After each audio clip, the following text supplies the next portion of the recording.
வணக்கம். பரபரப்பு மீடியா செய்திகளுக்காக நான் நிரோஷன். உலகத்தின் ரேடாரில் இன்று ஒரு சிவப்பு புள்ளி. அது ஒரு நாடு இல்லை, ஒரு போர் இல்லை, ஒரு மனிதனின் வாய். அந்த வாய் உலக அரசியலை மட்டுமின்றி அமெரிக்க வர்த்தகத்தையும் தலைகீழாக்கிவிட்டது. அதன் முதல் பலி F-35 ஸ்டெல்த், சக்தி, ஆதிக்கம். ஆனால் 2025 இந்த விமானம் ஒரு ஆயுதமில்லை, ஒரு எச்சரிக்கை. நாடுகள் ஓடின, ஒப்பந்தங்கள் உடைந்தன, கூட்டணிகள் தகர்ந்தன. சந்தேகம் ஒரு நிமிடத்தில் பரவியது. நம்பிக்கை ஒரு வினாடியில் நொறுங்கியது. இது ஒரு விமானத்தின் தோல்வி கதையல்ல, இது நம்பகத்தன்மை சிதைந்த நொடிக்கு சாட்சியம். அதைத்தான் இந்த காணொலியில் தருகின்றோம். அதை பார்ப்பதற்கு முன் எங்கள் சேனலை சப்ஸ்கிரைப் செய்து பெல் பட்டனையும் அழுத்தினால் நாம் தினமும் பதிவேற்றம் செய்யும் காணொலிகளை நீங்கள் தவறவிட மாட்டீர்கள்.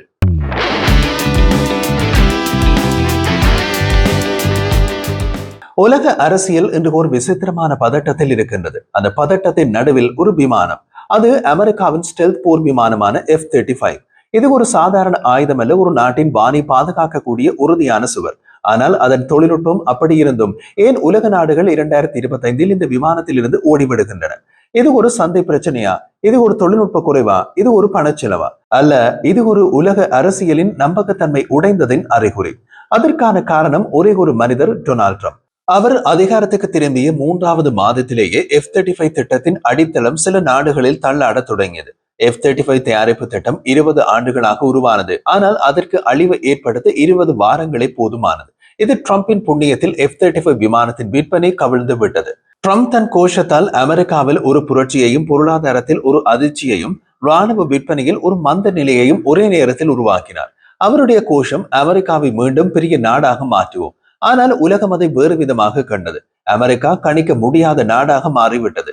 ஒரு நாட்டிடமிருந்து ராணுவ சாதனங்களை வாங்குவது என்பது ஒரு ஆயுதம் வாங்குவது மட்டுமல்ல, அது ஒரு பாதுகாப்பு கூட்டணியை உருவாக்குவது, ஒரு பாதுகாப்பு ஒப்பந்தத்தை கட்டுவது, காலம் முழுவதும் இருக்கும் நம்பகத்தன்மையை உருவாக்குவது.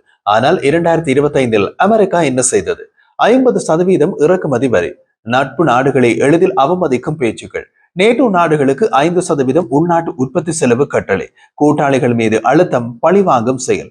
இந்த முடிவுகள் ஒரு ராணுவ விமானத்தின் விற்பனையை மட்டுமல்ல, அமெரிக்காவின் நம்பகத்தன்மையையும் பாதித்தன. இந்த நம்பகத்தன்மை உடைந்த காரணத்தால் F-35 விற்பனையில் கவிழ்ந்து விழுந்தது. F-35 விற்பனையை கவிழ்த்து ட்ரம்பின் மிகப்பெரிய பொருளாதார சூதாட்டம். காரணம், இந்த F-35 திட்டத்தின் மொத்த செலவு $2 டிரில்லியன். இந்த அளவு பணத்தில் 7 நடுத்தர அளவு நாடுகளின் வருடாந்திர பட்ஜெட் நடக்கும். 4 நாடுகள் முழு விமானப்படையை முழுமையாக மாற்ற முடியும். அவ்வளவு விலை உள்ள திட்டம். ஆனால் துரதிருஷ்டவசமாக இந்த விலை அதிகமான திட்டத்திற்கு 2023 ஆண்டு முதல் சோதனைகள் தொடங்கின. தொடர்ச்சியான பிரச்சனைகள் உருவாகின. முதலில் வந்தது TR-3 மேம்பாட்டு பிரச்சனை. F-35 மென்பொருள் இதயம்தான் TR-3. இந்த மேம்பாடு தாமதமானதால் புதிய விமானங்கள் பறக்க முடியாத நிலையில் தொழிற்சாலையிலேயே கிடக்கின்றன. உலகம் முழுவதும் வாங்கும் நாடுகளுக்கு அதிர்ச்சி. அடுத்து வந்தது என்ஜின் வெப்ப பிரச்சனை. அதை பார்ப்பதற்கு முன் பரபரப்பு மீடியாவில் நமது ராணுவ புலனாய்வு புரிவதற்கு இலகுவாக உள்ளதா? இதில் விஷயம் உள்ளதா? வேறு ஏதாவது ஊடகத்தில் இப்படி விலாவரியாக பார்த்திருக்கிறீர்களா? இது பயனுள்ளது என்று நீங்கள் நினைத்தால் எங்கள் சேனலை சப்ஸ்கிரைப் செய்து பெல் பட்டனையும் அழுத்தினால் நாம் தினமும் பதிவேற்றம் செய்யும் காணொலிகளை நீங்கள் தவறவிட மாட்டீர்கள். பிடித்திருந்தால் லைக் செய்யுங்கள், ஷேர் செய்யுங்கள். F-35 என்ஜின் அதிக வெப்பத்தை வெளியிட்டதால் விமானத்தின் உதிரி பாகங்களை விரைவில் மாற்ற வேண்டி உள்ளது. F-35 வாங்கி ஒவ்வொரு நாட்டுக்கும் ஆண்டுக்கு மில்லியன் கணக்கிலே செலவழிக்க வேண்டிய நிலை. அடுத்து மென்பொருள் பிழைகள். ஒவ்வொரு மாதமும் புதிய பிழைகள், புதிய வேலை திட்டங்கள், புதிய தாமதங்கள், பராமரிப்பு செலவு கட்டுக்குள் இல்லாத நிலை. ஒரு F-35 விமானம் பறக்கும் 1 மணி நேரத்திற்கு செலவாகும் பணம் ஒரு சிறிய நாட்டின் முழு நாளாந்த பாதுகாப்பு செலவுக்கு சமம். இதனால் F-35 விமானம் வாங்க திட்டமிட்ட நாடுகள் ஒரு தடவைக்கு பல தடவை யோசிக்க ஆரம்பித்தன. அந்த நிலையில் தான் புண்ணியவான் ட்ரம்ப் ஜனாதிபதியாக பதவியேற்றார். வாள் சுழற்றுவது போல நாக்கை சுழற்ற தொடங்கினார். நட்பு நாடு, எதிரி நாடு என்ற பேதமில்லை, அனைவரையும் போட்டு தாக்கினார். அமெரிக்காவுடன் சகவாரம் வைத்திருந்த நீண்டகால நட்பு நாடுகளை தயங்கின. அது மிகப்பெரிய அளவில் பாதித்தது F-35 விமான திட்டத்தினை. ஐரோப்பிய கண்டத்தின் மேற்கு எல்லையில் அமைந்துள்ள போர்ச்சுகல் நேட்டோவின் முக்கியமான இடத்தை பெற்ற நாடு. அதன் விமானப்படை இனமும் பழைய F-16 விமானங்களையே பயன்படுத்துகின்றது. இந்த விமானங்கள் காலம் கடந்தவை, உதிரி பாகங்கள் இல்லாதவை, பயிற்சிக்கு கூட ஆபத்தான நிலைக்கு மாறியவை. அதனால் தான் 2024 போர்ச்சுகல் அடுத்த தலைமுறை ஸ்டெல்த் விமானத்திற்கு கால் வைக்க தயாரானது. அவர்களின் விமானப்படை அதிகாரிகள் நேராக்கிய கூறியது F-35 தான் சிறந்த தேர்வு. ஆனால் அரசியல் படம் மாறியது. ட்ரம்ப் 2025 ஜனவரியில் அதிகாரத்துக்கு வந்து 3 வாரங்களுக்குள் நேட்டோவில் உள்ள நாடுகளுக்கு கடும் எச்சரிக்கை விதித்தார். அமெரிக்கா உங்களுக்காக போராட போவதில்லை. நீங்கள் 5% உள்நாட்டு உற்பத்தியை பாதுகாப்பில் செலவிடவில்லை என்றால் அமெரிக்கா உங்களை பாதுகாக்க போவதில்லை. போர்ச்சுகல் அதிர்ந்தது. ஒரு நாடு ஆயுதம் வாங்குவது என்பது ஒரு ஆயுத சோதனை அல்ல, அது ஒரு நம்பிக்கை முதலீடு. ட்ரம்ப் தினமும் ஒரு மாற்றமான கருத்துக்கள் சொன்னதால் அவர்கள் ஒரே கேள்வி கேட்டனர்: இந்த மனிதர் நம்பகத்தன்மை உள்ளவரா? போர்ச்சுகலின் பாதுகாப்பு அமைச்சர் நேராக சொன்னார்: இந்த கூட்டாளி எப்போது எந்த விமானத்தின் உதிரி பாகத்தை நிறுத்துவார் என்று தெரியவில்லை. இவரை நம்பி F-35 வாங்க முடியாது. இதுவே இறுதி முடிவு. வாங்க ஒப்பந்தம் செய்யப்பட்டவை 36 விமானங்கள், அனைத்தும் ரத்து. அந்த ரத்தான ஒப்பந்தத்தால் லொக்கீட் மார்ட்டின் நேரடியாக இழந்த பணம் ஒரு சிறிய நாட்டின் வருடாந்திர பட்ஜெட்டுக்கு சமமாகும். ஆனால் இது தொடக்கம்தான். அடுத்த ஐரோப்பிய நாடான ஸ்பெயின் 65 F-35 விமானங்களை வாங்க ஒப்பந்தம் செய்திருந்தது. அதை ரத்து செய்தது. ஸ்பெயின் 2023 மிகப்பெரிய முடிவு எடுத்தது. அவர்கள் 2 வகை விமானங்களை மாற்ற வேண்டி இருந்தது: ஹரையர் 2 மற்றும் ஹார்னெட். இந்த இரண்டும் பழையவை, பயன்படுத்துவதற்கு ஆபத்தான நிலையில். இவை உலக ராணுவ தரத்திலேயே பழமையானவையாக கருதப்படும் விமானங்கள். அதனால் ஸ்பெயினின் ராணுவம் வாங்க விரும்பிய விமானம் F-35, முக்கியமாக F-35B. ட்ரம்ப் திடீரென்று நேட்டோவில் உள்ள ஒவ்வொரு நாடும் 5% உள்நாட்டு உற்பத்தியை பாதுகாப்பில் செலவிட வேண்டும் என்று கூறியதற்கு ஸ்பெயின் அதற்கு நேராக மறுப்பு தெரிவித்தது. 5% செலவழிப்பது நமது பொருளாதாரத்தை சிதைக்கும்.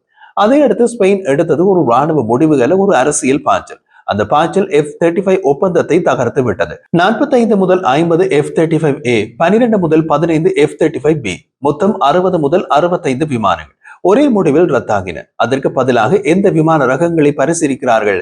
ஜூரோ ஃபைட்டர், வரவிருக்கும் FCAS அல்லது ஏதோ ஒரு முழு ஐரோப்பிய விமானம்.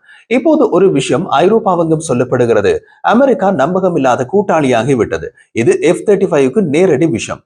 அடுத்து சுவிட்சர்லாந்து கேட்டது: எங்களை அடித்துவிட்டு ஆயுதம் விற்க வருகிறீர்களா? சுவிட்சர்லாந்து உலகின் மிக துல்லிய தன்மை கொண்ட நாடு. அவர்கள் முடிவுகள் கணக்கில் இருந்து வரும். அவர்களது எல்லா ஆயுத ஒப்பந்தங்களும் மிக அலசப்பட்டவைகள். 2022 அவர்கள் 36 F-35 விமானங்கள் வாங்க ஒப்பந்தம் செய்தனர். அது ஐரோப்பாவில் மிக முக்கிய ஒப்பந்தம். ஆனால் 2025 ட்ரம்ப் திடீரென்று சுவிட்சர்லாந்துக்கு 39% வரி விதித்தார். அது வாட்சல், காஃபி உட்பட ஏற்றுமதி பொருட்கள் எல்லாவற்றுக்கும். இதனால் சுவிட்சர்லாந்தின் நாடாளுமன்றத்தில் ஒரு அதிர்ச்சி கேள்வி எழுந்தது: எங்களை வரிகளில் அடிக்கிற நாட்டிடம் நாம் ஆயுதத்தை வாங்கி பரிசளிக்க வேண்டுமா? சுவிட்சர்லாந்தின் சுபாவம் அந்த பணத்தை வீசாது. அது நம்பகத்தன்மையில் முதலீடு செய்கின்றது.